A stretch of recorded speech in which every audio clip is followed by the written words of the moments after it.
오늘 하나님 말씀은 이사야 43장 21절 말씀입니다. 43장 21절 말씀. 우리 같이 한번 읽어볼까요? 시작. 이 백성은 내가 나를 위하여 지었나니 나를 찬송하게 하려 함이니라. 아멘.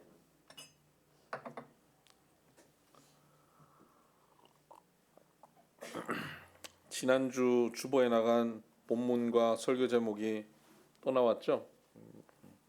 지난주 추수감사주일 날 설교하려고 했는데 우리 하나님께서 홍수빈 집사님을 세우셔서 또 그림 설교를 지난주에 나누게 했고, 오늘은 지난주에 못한 추수감사주일 설교를 오늘 하겠습니다. 우리는 감사주일이 2주간 계속되고 있다, 그런 겁니다. 오늘 이 본문 말씀으로 가장 의미 있게 살아가는 모습이라는 제목으로 말씀 나누겠습니다. 가장 의미 있게 사는 삶이 뭘까요? 어떤 분은 그런 얘기합니다.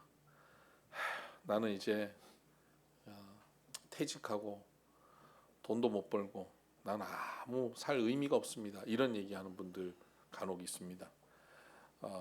나는 아무 쓸데가 없습니다, 나는 쓸모 없습니다, 이런 얘기하는 사람들도 있습니다. 그런 분들 가만 보면요, 돈과 다 관계돼 있어요. 돈을 많이 벌면 되게 쓸모 있는 것 같고, 돈을 많이 못 벌면 쓸데없다, 이렇게 얘기합니다. 과연 그럴까요? 사람은 그렇게 쓸모에 의해서 그 가치가 정해질까요? 재밌는 얘기가 있어서 제가 가져왔습니다. 미국의 어떤 아빠가 자기 아들이, 좀 나이가 든 아버지가 자기 아들이 감옥에 갇혀 있어서 그 아들에게 편지를 썼습니다. 아들아, 잘 지내지? 네가 없으니 너무 아쉽구나. 올해는 뒤뜰에 토마토를 심을 수가 없을 것 같구나. 이제 나도 늙었나 보다. 땅이 너무 딱딱해서 나 홀로 팔 수가 없구나. 물론 네가 있었다면 아무 문제도 없이 네가 다 파주었겠지만 올해는 토마토를 심을 수 없어서 너무나 아쉽구나. 그곳에서 잘 지내기를 바란다, 아빠가. 이렇게 편지를 보냈어요. 그랬더니 그 아들이 감옥에서 답장을 이렇게 보냈습니다. 아빠, 그 땅 손대지 마세요. 시체를 묻어두었습니다. 그 편지를 받고 너무 놀랐는데 잠시 후 FBI와 경찰들이 찾아왔습니다. 그리고 그 집 뒤뜰을 다 뒤집어 놨습니다. 다 팠습니다. 그리고 그 다음날 아들 편지가 왔습니다. 아빠, 제가 이곳에서 해드릴 수 있는 건 여기까지입니다. 그곳에서 토마토 농사를 지으세요.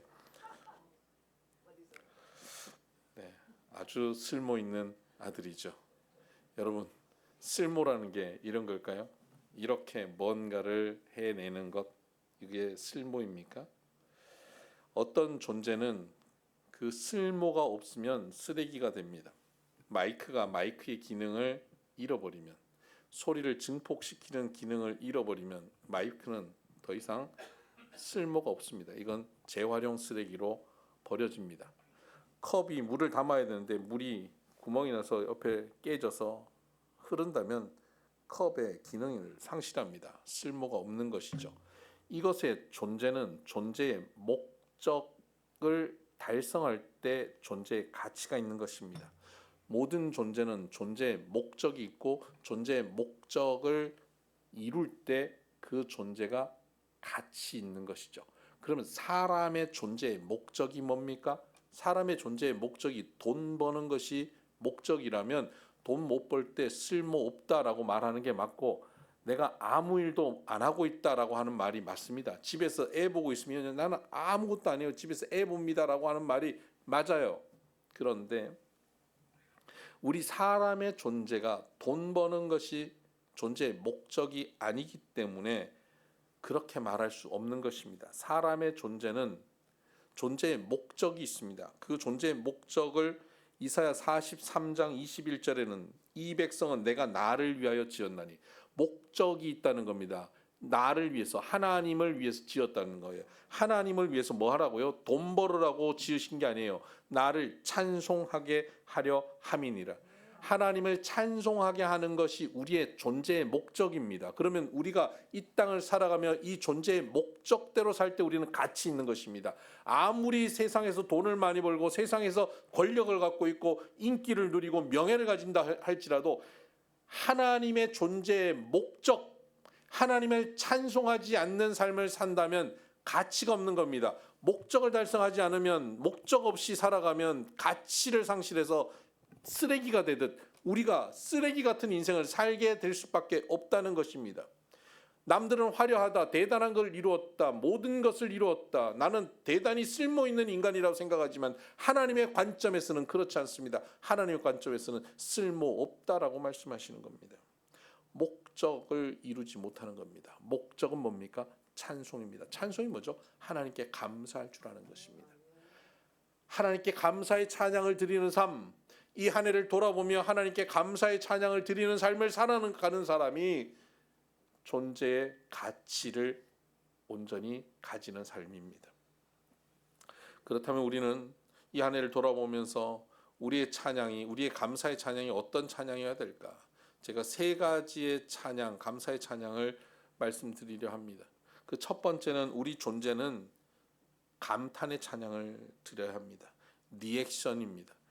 하나님께서 인류를 만드시고 아담과 하와에게 뭘 하셨습니까? 하나님이 지으신 피조물들을 가져다가 아담 앞에 두고 무엇이라 이름 짓나 보시려고 하셨습니다. 하나님께서 준비한 것을 주고는 뭐라고 반응하는지를 보려고 한 겁니다. 뭐라고 이름 짓는가. 이 아담의 리액션입니다. 여러분, 우리 주부들은 그런 경험 있으십니까? 맛있게 음식을 차려놓고 준비를 했고 식사를 제 가족들한테 준비를 해서 밥 먹자 그러는데 와서 먹으면서 아무 반응이 없으면 어떻습니까? 또는 와서 먹는데 깔짝깔짝 하면 어떻습니까? 예, 뺐어야 되죠. 먹지 마! 그러고 싶죠. 그런데 대충 한 것 같은데 사실은 뭐 어디 사와서 밀키트 해가지고 이렇게 해가지고 해서 냈는데 오! 당신이 하는 걸 왜 이렇게 맛있어? 밖에 사 먹는 거는 전혀 달라. 아, 이거 밀키트인데 말도 못하고. 그 반응, 그게 얼마나 우리로 하여금 행복하게 하는지 모릅니다. 그것이 찬양입니다. 리액션이 찬양입니다. 어떻게 반응해 주느냐예요. 사람은 어떻게 반응하느냐를 쫓아서 또 그 더 좋은 반응을 향해 걸어가게 됩니다. 부정적인 반응을 하면요, 그 상황이 더 부정적으로 흘러갈 수밖에 없습니다. 이게 뇌를 연구하고 있는 학자들이 하는 얘기도 마찬가지입니다. 확정 편향이라고 들어보셨습니까? 사람의 뇌는 내가 말한 것, 내가 믿으려고 한 것을 계속 더 믿기 위해서 증거를 찾으려고 하는 노력을 한다는 겁니다. 뇌는 계속 그 내가 말한 것의 증거를 찾는데요. 뭐라고 얘기했으면, 이거 맛있다라고 얘기했으면 그 맛있는 이유와 증거를 계속 찾는 겁니다. 아, 이게 파가 들어가서 더 맛있구나. 아, 이 애호박이 들어가서 더 맛있구나. 이 맛있는 증거를 계속 찾으려고 한다는 겁니다. 반대로 부정적인 말을 하고 나면 부정적인 증거도 계속 찾으려고 하는 것이죠. 그렇다면 우리가 리액션을 할 때 어떤 리액션을 했는데 그 리액션에 대한 증거를 우리는 계속 찾아가는 것입니다. 하나님이 우리에게 주신 삶의 모든 환경과 여건과 내 삶의 모든 조건들을 보면서 우리가 리액션할 때 하나님께 감탄의 리액션을 하기 시작하면 그 감탄의 리액션을 한, 감사의 찬양을 한 그것의 증거를 찾는 겁니다. 당신처럼 훌륭한 남편을 내게 주셔서 감사해. 당신처럼 귀한 아내를 내게 주셔서 감사해. 우리 이렇게 귀한 자녀들을 허락하여 주셔서 감사해. 우리 교회에 좀 생긴 건 그렇지만 훌륭한 목사님이 계셔서 감사해. 여기서 아멘 해서 내가 기분이 좋을지 안 좋을지는 모르겠어요. 우리 교회 훌륭한 장로님들이 계셔서 감사해. 우리 교회 권사님들이 너무 교회를 잘 섬겨서 감사해. 이런 감사를 하고 나면 그 다음부터 그 감사에 대한 증거를 우리는 계속 찾게 된다는 것입니다. 찾으면 그 증거를 찾으면 또 감사가 또 나오는 것이죠. 어떻게 감탄하느냐에 따라서, 어떻게 하나님 주신 환경을 내가 정의하여 내느냐, 명명하느냐, 무엇이라 이름 짓느냐, 하나님 보시려고 했는데 무엇이라고 이름 짓느냐에 따라서 그 이후의 삶이 더욱더 풍성한 감사와 감탄의 삶이 될 수도 있고, 아니면 더 부정적이고 고통의 삶을 우리가 만들어갈 수도 있는 것입니다. 우리는 감탄의 찬양을 할 수 있는 성도가 되기를 주의 이름으로 축복합니다. 그래서 옆에 있는 분들을 보고 감탄합시다. 와우. 예, 무서워서 놀래가지고 와우 하지 말고, 뭐 저렇게 생겼어 이렇게 하지 말고, 와우. 예, 예. 감탄. 오늘 우리 성가대 찬양이 어땠습니까? 와우. 네. 저도 아침에 거울 보면 깜짝깜짝 놀랄 때가 있습니다. 이건 좀 다른 의미이긴 합니다만. 두 번째 우리의 찬양은 선제적 찬양을 해야 합니다. 선제적 리액션. 아람 군대가 이스라엘을 쳐들어왔습니다. 남유다를 쳐들어왔습니다. 전력상은 도저히 이길 수 없습니다. 그런데 하나님께서 그들이 간절히 구할 때 선지자를 보내십니다. 그리고 너희가 내려가라. 하나님께서 오늘 너희를 위해서 행하시는 구원을 보리라. 그들이 믿음이 생겼습니다. 하나님께서 이 전쟁에 승리를 주실 거라 믿음이 생겼습니다. 그래서 그들이 담대히 내려가는 겁니다. 내려가는 것만 해도 그들은 대단한 믿음입니다. 그런데 그들은 그 믿음에 한 걸음 더 나아가지요. 성가대를 조직합니다. 오늘 성가대 찬양대를 조직합니다. 그 찬양대를 모든 군대보다 앞에 세웁니다. 정신 나갔지 않습니까? 군대 앞에는 선봉장들이 나가야 되는 겁니다. 특공대들이 나가야 되는 겁니다. 더 싸움을 잘할 수 있는 사람들이 나가야 됩니다. 찬양집을 들고 찬송가를 들고 가운을 입고 이렇게 노래하는 찬양대가 앞에 나가는 겁니다. 찬양은 언제 합니까? 이스라엘 백성들이 출애굽에서 홍해를 건넜을 때 뒤에 오던 애굽 군대가 홍해에 빠져 죽고 자기들은 건너와서 구원을 얻었을 때 그들이 솟구치며 북추며 찬양하였습니다. 그것이 찬양이죠. 우리에게 어떤 좋은 결과가 오면 그 결과로 인해서 찬양의 리액션을 하는 겁니다. 하나님이 주신 그 아름다운 사건, 그 응답의 사건들을 보면서 우리는 감사의 찬양을 하지요. 그런데 이 여호사밧 시대, 여호사밧 왕이 있던 이때에 백성들은 어떻게 합니까? 하나님께서 전쟁에 승리를 주시기 전에 승리하리라 나가라 라고 말씀하신 그 말씀을 믿고 그들이 먼저 찬양합니다. 이것이 리액션 전에 선제적 리액션입니다. 찬양은 선제적 찬양이어야 됩니다. 선제적 감사여야 됩니다. 감사할 이유와 조건들이 있어서 감사하는 것이 아니라 감사하게 될 줄 믿고 감사하는 것입니다. 하나님께서 이 일을 해결하여 주실 줄 믿고 감사하는 것입니다. 하나님께서 내 삶을 가장 선하고 아름답게 인도하여 주실 줄 믿고 감사하는 것입니다. 이것이 선제적 리액션, 선제적 찬양입니다. 그때 그들은 찬양하며 나가서 참된 승리를 맛봅니다. 그래서 그 골짜기가 죽음의 골짜기가 아니라 브라가 골짜기, 찬양의 골짜기, 송축의 골짜기라고 이름을 바꿉니다. 그들이 패배하고 다 죽어야 됐던 그 골짜기에서 그들은 찬양의 골짜기로 그들은 그 골짜기를 바꿔놓습니다. 여러분, 여러분의 삶이 고통스럽고 어렵고 지치고 병들고 주저앉고 무너질 것 같은 상황이 놓여 있습니까? 하나님께서 우리에게 말씀하십니다. 하나님을 사랑하는 자 곧 그 뜻대로 부르심을 입은 자들에게는 모든 것을 합력하여 선을 이루시리라 말씀하셨습니다. 하나님의 선은 베스트입니다. 하나님은 가장 좋은 것으로 우리를 인도하여 주실 줄 믿습니다. 모든 것이 무너질 것 같지만 하나님이 주시는 이 약속의 말씀을 믿고 찬양대가 앞서가듯 우리의 인생에 앞서 찬양대가 걸어갈 수 있는 선제적 리액션, 선제적 찬양을 할 수 있는 우리 비손의 성도들 되기를 주의 이름으로 축복합니다. 마지막의 찬양은 가장 중요한 찬양입니다. 최고의 찬양입니다. 그것은 바로 공동체적 찬양입니다. 에베소 5장 19절에 보면 시와 찬미와 신령한 노래로 서로 화답하며라고 말씀하고 있습니다. 주의 백성들, 성도들이 함께 모여서 하는 것 뭐냐? 시와 찬송과 신령한 노래로 함께 화답하는 것입니다. 화답한다는 것은 하모니입니다. 좋은 소리를 함께 모으는 것, 이것이 화답하는 겁니다. 이것이 가장 아름다운 찬양입니다. 좋은 소리가 아름답습니까? 아름답죠. 근데 그 좋은 소리, 가장 좋은 소리가 내게 하기 위해서 우리는 조율하지 않습니까? 우리 내양자비도 조율하잖아요. 삐삐 조율하잖아요. 그래서 조율해서 좋은 소리를 삐 찾으면 그게 좋은 소리입니다. 그 소리가 아름답습니까? 하나도 아름답지 않습니다.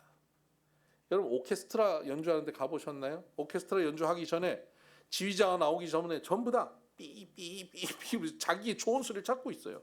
그럼 삐삐삐 찾고 있어요. 완전 소음입니다. 자기들은 그게 다 좋은 소리인데 소음이에요. 삐삐삐삐 소음이에요. 근데 지휘자가 나옵니다. 지휘자가 나서 하는데 그 삑삑거리던 그 소음 같은 소리들이 아름다운 하모니를 이룹니다. 감동적인 소리를 냅니다. 이게 오케스트라입니다. 오늘 우리 찬양대 봤지만 한 사람이 노래를 잘해서 아름다운 찬양이 이루어지는 게 아닙니다. 함께 화음을 맞추는 겁니다. 화음을 맞추려면 어떻게 해야 됩니까? 내 목소리를 크게 내는 데 초점이 있는 게 아닙니다. 서로가 소리를 맞춰가는 것입니다. 지휘자의 지휘에 따라서 서로가 소리를 모으는 겁니다. 이걸 모르면요, 그냥 모여서 드립다 소리만 지릅니다. 제가 특정 교회 찬양들을 제가 좀 무시하는 발언을 하게 될 것 같은데, 로마에 특정 교회가 있습니다. 거기에 유학 온 그 성악가들이 얼마나 많겠습니까? 성악가들, 그 노래 잘하는 성악가들, 한국에서 노래 잘한다는 친구들이 다 거기 갔을 거 아니에요. 거기서 다 그 교회 출석합니다. 그러니까 그 교회에서 다 성악가들 뭐 하겠습니까? 성가대 합니다. 성가대 하면요, 다들 우와 이러면서 찬양합니다. 다 오페라 하듯이 찬양합니다.